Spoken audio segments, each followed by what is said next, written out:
सो दोस्तों आज हम पढ़ेंगे क्लास 9 पॉलिटिकल का चैप्टर नंबर 5 जिसका नेम है डेमोक्रेटिक राइट्स यानी कि लोकतांत्रिक अधिकार। तो आप नाम से तो समझ ही गए होंगे कि हमें इस चैप्टर में पढ़ना क्या है। तो इस चैप्टर में हमें 3 स्टोरी के बारे में पढ़ना है जिनमें हमें पता चलेगा कि अगर लोगों के अधिकारों को छीन लिया जाए तो क्या होगा। फिर हम पढ़ेंगे कि हमारे पास कौन कौन से अधिकार है और इस चैप्टर के नोट्स आपको डिस्क्रिप्शन में मिल जाएंगे। तो चलिए शुरू करते हैं। Life without rights. 11 सितंबर 2001 के दिन अमेरिका में 4 प्लेन को हाईजैक कर वर्ल्ड ट्रेड सेंटर के साउथ व north tower, army defence academy और व्हाइट हाउस पर क्रैश कराया जाता है, जिनमें व्हाइट हाउस बच जाता है। और ये अटैक अल कायदा ने करवाया था जिसका हेड था ओसामा बिन लादेन। अब इससे 3000 लोगों की डेथ हो जाती है और 6000 लोग इंजर्ड हो जाते हैं। अब इससे अमेरिका को गुस्सा आ जाता है और अमेरिका भी कह देता है कि मेरा भाई अब सबको चुन के मारेगा।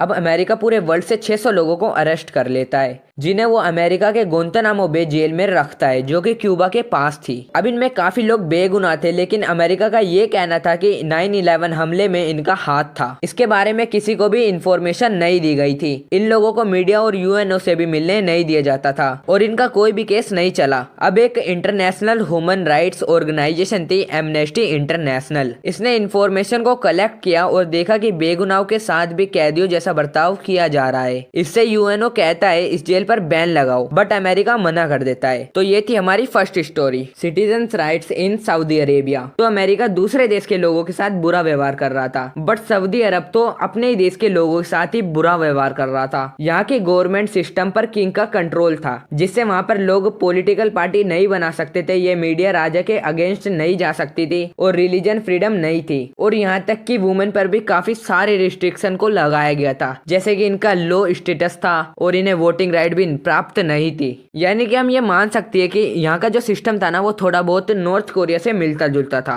ये थी हमारी सेकंड स्टोरी, एथनिक मैसेकर इन कोसोवो। यूगोस्लाविया का स्टेट है कोसोवो जहाँ पर अल्बेनियंस मेजोरिटी में है, बट यूगोस्लाविया में सर्ब्स मेजोरिटी में थे। अब एक नैरो माइंडेड नेशनलिस्ट था मिलोसेविक जो इलेक्शन जीत जाता है और पावर में आ जाता है और अल्बेनियंस को कहता है कि तुम देश को लीव कर दो या फिर तुम भी सर्ब्स बन जाओ, यानी कि धर्म परिवर्तन कर लो। लेकिन लोग नहीं मानते हैं तो यह आर्मी को भेज देता है। अब इनमें एक स्टोरी है जिसमें हमें 2 पति पत्नी के बारे में बताया गया है। एक दिन पत्नी खाना बना रही थी और पति लेटा था, तभी उनके डोर पर नोक नोक होती है और आर्मी घर में घुसकर उनके पति को मार देती है और पत्नी को बाहर लाकर घर में आग लगा देते हैं। और ऐसे ही काफी सारे हमले हुए। जब बाकी देश ये देखते हैं तो वो इस मामले में इंटरफेयर करने लगते हैं, यानी कि दखलंदाजी देने लगते हैं। इससे मिलोसेविक को पावर से हटा दिया जाता है। बाद में इंटरनेशनल जुडिशरी द्वारा इस पर केस चलाया जाता है और इसे बाद में आगे जाकर अरेस्ट कर लिया जाता है। ये थी हमारी third story, rights in democracy. सबसे पहले एक क्वेश्चन ये है कि राइट्स होते क्या है, यानी कि अधिकार होते क्या है। तो राइट्स वे होते हैं कि सामने वाले के कुछ गलत करने पर मुझे कोई भी हानि ना पहुंचे, उसे ही हम राइट्स कहते हैं। आप दूसरे के राइट्स की रिस्पेक्ट करोगे तो लोग आपके राइट्स की रिस्पेक्ट करेंगे और टाइम टू टाइम राइट्स में बदलाव होते रहते हैं। अब काफी लोग ये भी बोलेंगे कि हमें राइट्स की जरूरत ही क्यों पड़ी। तो आपने जैसे कि स्टोरी में देखा कि लोगों के राइट्स को छीन लिया गया था, लेकिन अगर लोगों के पास राइट्स ही ना होते तो क्या होता वो आप सोच सकते हो। दोस्तों पहले हमारे पास 7 राइट्स थे, right to equality, right to freedom, right against exploitation, right to freedom of religion, cultural and educational right, right to property and right to constitutional remedies. लेकिन अब हमारे पास 6 ही राइट है, क्योंकि राइट टू प्रॉपर्टी को 44th amendment जो 1978 में मोरारजी देसाई ने किया था इसके द्वारा हटा दिया गया, जो कि एक सही काम भी माना जाता है। अब हमें इन राइट्स के बारे में पढ़ना है।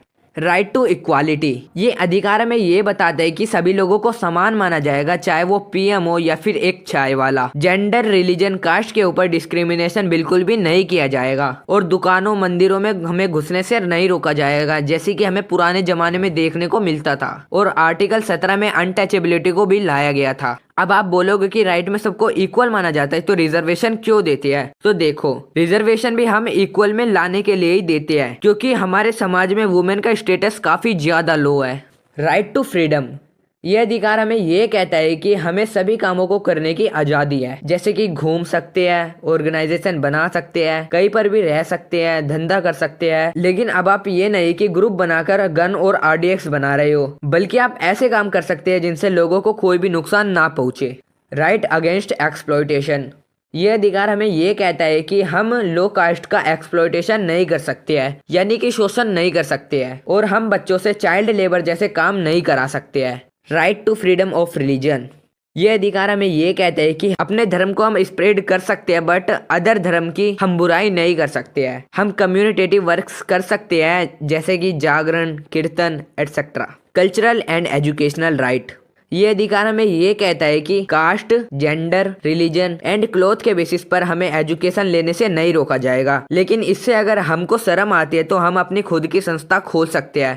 राइट टू कॉन्स्टिट्यूशनल रेमेडीज, दोस्तों ये राइट सभी राइट्स को प्रोटेक्ट करता है, और अगर कोई भी आपके अधिकार को नुकसान पहुंचाता है तो आप इस राइट के अनुसार सीधे हाई कोर्ट और सुप्रीम कोर्ट जा सकते हो। और डॉक्टर भीमराव अंबेडकर ने इसे हार्ट एंड सोल भी कहा है, एक्सपेंडिंग स्कोप ऑफ राइट्स। तो समय समय पर राइट्स भी बढ़ते जा रहे हैं, क्योंकि जैसे जैसे डेवलपमेंट हो रही है वैसे वैसे राइट्स भी बढ़ते जा रहे हैं। अब इन राइट्स के अलावा भी हमारे पास काफी सारे अधिकार है जो हमें आर्टिकल्स में दिए गए हैं, और हमने 14 से 32 तक आर्टिकल्स को पढ़ लिया है। अगर आपको 1 से 35 तक आर्टिकल भी स्टोरी के फॉर्मेट में पढ़ने हैं तो आप कमेंट में बता देना, मैं उसके ऊपर भी एक पर्सनल वीडियो बना दूंगा। बाकी चैप्टर आपका समाप्त होता है। आपके चैप्टर में बस इतना ही था। ऐसे ही वीडियोस को आगे भी देखने के लिए हमारे चैनल को सब्सक्राइब कर लीजिए, and don't forget to like. Okay, till then take care, bye bye.